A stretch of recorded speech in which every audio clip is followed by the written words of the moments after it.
right, good morning. Welcome to my day in the life. I started off my morning going to a workout. Didn't film that because I was still waking up. Got my drink of the morning. Starbucks secured, ready to go, sort of. Anyways, I have my first meeting kicking off soon, so gotta rush home, get ready, and yeah, take you through my day. Also, I just remembered I forgot to introduce myself, but hi, Christine. I'm the social media manager at Later, and here's my day. All right, so my first meeting of the day starts right at 8 a.m. PST. This is a regular occurrence just because Later does have hubs around the world. One hub is located in Vancouver, which is where I am, the second being in Toronto, and then the third in London. So 8 a.m. is that sweet spot where we're all online and can hop on a meeting together. So our social team meets up at least once a week, and this is where we go through the content calendar, what's expected on our team this week, deadlines, any go-to-market launches, all of that fun stuff. So this is like a quick sneak peek at what our content calendar looks like. We have assigned each other different colors, and this just helps in terms of organization and knowing like what needs to be scheduled. And then from there, we will take some time in our weekly meetings to go through our magical Asana board. It is always filled to the brim of things we're working on. And I personally love Asana just because it's been so helpful in just staying organized, being able to communicate with a lot of other teams collaboratively. In these meetings, we'll also take the time just to double check what's been scheduled and later. This is sort of just an example of what that looks like, making sure the copy is all good to go, there's no spelling errors, and that we're all on the same page. All right, so it's 10 a.m. We just finished up our weekly social media meeting, and now I have an hour booked in my calendar to just go through weekly social media reporting for ads. And yeah, let me walk you through that. All right, so welcome to our big old reporting doc. Apologies in advance, we do need to blur out some of our numbers just because they're confidential. But I would just head to the weekly paid reporting tab, and this is where I record all of our weekly spend. Currently we're advertising on Facebook, Instagram, YouTube, Pinterest, and also Twitter. We have experimented on other platforms before, but those are just our key channels that we're advertising on from a socials team perspective, at least at the moment. So what I would do is I just track our weekly spend across each of these different channels. I also record the cost per click, monitor if that's going up. If it has, I have to do some digging into why this might be the case. I also take a look at cost per view for our Facebook videos, our YouTube videos, and across the board, I also track URL clicks and traffic that's coming from Google Analytics sessions. So some data that I can show you, I recently created these boards in GA4, which is in Google Analytics. Our entire company is switching over to GA4 over the next few months. And then so I would just go to the paid traffic board I've created. And from here, I would just need to filter last week's content. Let's see, there we go. And this is really helpful in my reporting. So I would just grab and drop these session numbers and put it back into the social reporting doc. It's really helpful in order to keep track of sessions week over week and just to monitor if we see any dips in traffic. Maybe there was something that was happening in the world that affected our traffic. For example, we did have to pause our ads during the Queen's funeral this past week, so that will definitely affect our ads next week. So our social paid ad strategy, it's really focused on boosting the top performing content that we're seeing organically. So what I will do on a weekly basis on top of the reporting, I'll go into each of the different ad campaigns and I'll just double check to make sure there's no specific ad that's spending the most amount of money, or if there is an ad that is an extremely high cost per click, then I will go in and pause that. I will also go and look at the analytics for our posts from the previous week, and anything that is top performing, I will then add that into the ad campaign and boost that post. But overall, there's a lot of numbers involved. There's a lot of organization and Excel sheets. And this is probably the area in my job where I have to be the most organized and just make sure everything's running smoothly. All right, I just hopped off that one-on-one with David, who is our video editor on the social team. He is so talented. But yeah, our one-on-ones happen on a weekly basis. I also make sure to have one-on-ones with every single person on my team weekly. And it's just like a nice way to check in, make sure everything's on track, see how people are feeling, making sure I am there to support if needed or help with priorities. So yeah, one-on-ones are super important as a manager. I also have a bunch of one-on-ones with other team members and teammates across the organization. We are always working on a brand new campaign, it feels like, or launching a new product later. So my calendar is just like filled to the brim from the morning to usually like early afternoon with one-on-ones, syncs, team meetings. And yeah, that just comes with the territory of being a manager, just needing to be aligned with everything that's happening with the company, and then making sure that your team is filled in with everything that's happening as well. All right, so my one-on-ones just wrapped up and it's just after 12 o'clock right there, which means it's lunchtime. I always make sure that I take about half an hour to an hour off during lunch just to mentally refresh things. Also, Karage, I need to take her for a walk or else she gets a little restless during the afternoon. And I also feel like treating myself to some sushi today, so I'm gonna go do that. Okay, what am I going to order for lunch? Hey, it's time for your walk and lunch. Woohoo! 2, Okay. 3, 4. All right, it's 12:30. Gonna drop this one. Where is she? This one. Oh. Okay, if I could only eat one food for the rest of my life, it would 100% be udon. You can just do so much with udon. There's a lot of different varieties. You can have a yaki udon, you can make a yaki udon, you can even do fun combinations like make an udon carbonara. Also, Dynamite rolls are 20 times better than California rolls. Sorry, had to say it. Now, today's TikTok is going to be an educational focused one. We recently announced a new feature at Later, and it's called Creator and Brand Collabs. And it's where creators and also brands can essentially collaborate on different campaigns, partnerships. Yeah, it's a really cool new feature, and I'm going to be doing a tutorial on how brands can sign up and start using it. So 30 minutes. I don't feel like wearing this top. I'm gonna quickly change my sweater. All right, that wasn't too bad. All done, managed to do that in 20 minutes.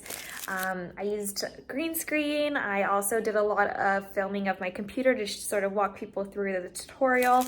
Next step, I need to schedule that as a reel and export it from TikTok. So I will explain how to do that. All right, so here's the TikTok I just filmed. I'm going to grab the URL and I am going to go to snaptik.app. And then from there, I'm gonna paste that TikTok URL. And there's a lot of websites that do this. I just personally like Snaptik because it's quite quick and easy. But essentially it just takes off the TikTok watermark. So then I would just usually head to later.com. I've already created a reel cover for this. Just took a little snapshot. Our lovely creative team helped design this for us, so it wasn't too difficult for me to do anything. I just had to replace this photo in Figma.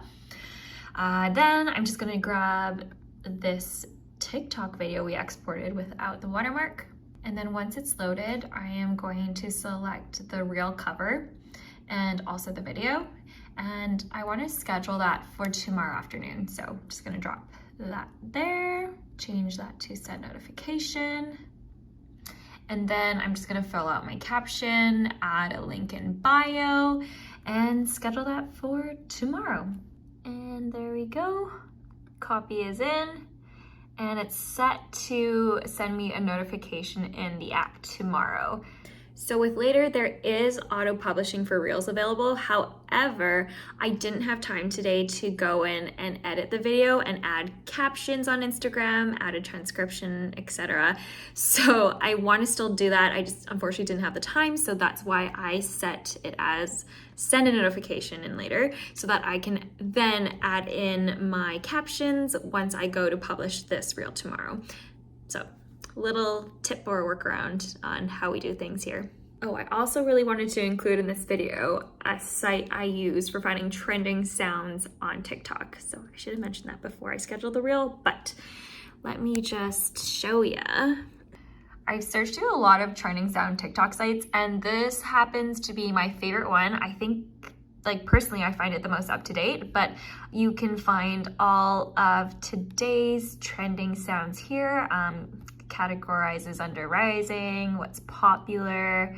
But yeah, I always stick with the rising one because usually these videos haven't been used too much quite yet. Like this 5.1K one, I would just go in and listen to see what it is. And you can see, like, wow, the sound, even though it only has 5.1K uses, it's getting people a ton of views. So that's something I would usually go and explore a bit further. But yeah, the site's called ontrend.ai. All right, so we're running a little bit behind schedule, but everything's okay. I can usually pump out this next task quite quickly. So my next task is to work on an Instagram story called Later Loves. And Later Loves is a bi-weekly Instagram story we create as a team where we feature some of the things that we're seeing on social that we love. So I will show you a little bit of the behind the scenes process for that. As a social team, we use Figma quite a bit. It's how we request our social assets to be delivered from the creative team. And it's just so that we can go in and edit things ourselves. It's really easy to use once you get a handle of it. So for example, if I wanted to change this creative background, it'd be really easy for me to do. And then I would just go in and just include all of this week's news that I'm loving and export it from Figma. Oh yes, and because I know I'm probably gonna get asked, but where do I find social media news? There's quite a few resources. Honestly, I find a lot of it through scrolling through Twitter. But some good resources besides Twitter would be the Later blog, of course. We have Social Media Today. That's always pretty up to date and helpful. TechCrunch, they cover a lot of social media trending topics. Twitter specifically, Matt Navarra, always on top of things. So definitely follow him if you're not already. And then Mashable, they have a social media section on their site too, which is quite helpful. Oh my goodness. Okay, the story is done. This day is going by way too quickly. Now I have some time set aside for engagement purposes. So I will go into Later, and this is today's Instagram post. It is getting a ton of comments. So this means that usually the social team will need to help with some of the moderation of the comments and just jumping in, responding. We'll go in and like the comments. So I do this within Later. It's just really easy to respond to. It seems like a lot of people are relating to this post. Yeah, I'll take a few minutes to go and do that. And then afterwards, I also use this time for scrolling through TikTok. It's not as fun as it seems. It's not fun. It really is. So I'll take time to just scroll through TikTok to find UGC that we can potentially use and repurpose on our Instagram Reels. So we look for relevant, kind of funny, trending content on TikTok that our audience might relate to on Instagram. And then we reach out to these creators, ask for their permission if we can repurpose their content on our Instagram channel. And once we get permission, then we will go ahead and schedule that into Later.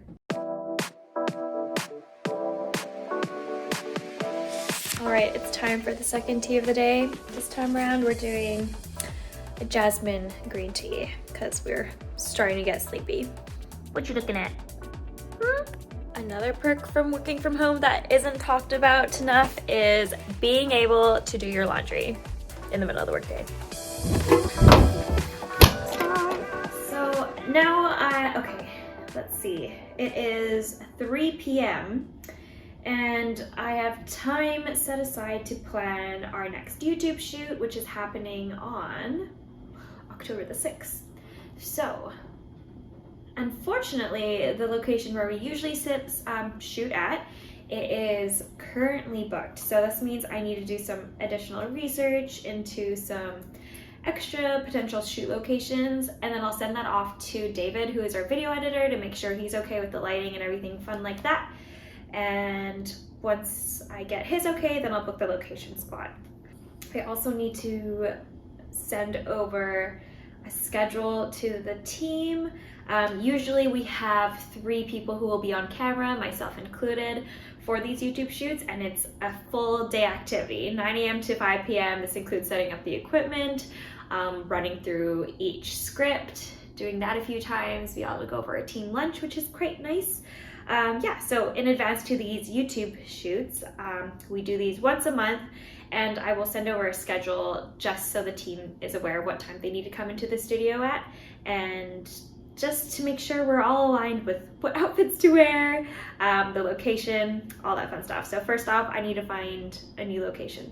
For video shoots, I use this website called Gigster, and it shows me a ton of available locations that are perfect for videos or photos. So yeah, lots of options and lots of digging for me to do. All right, I found the perfect YouTube shoot location for our October videos, but I'm not gonna disclose exactly where it is.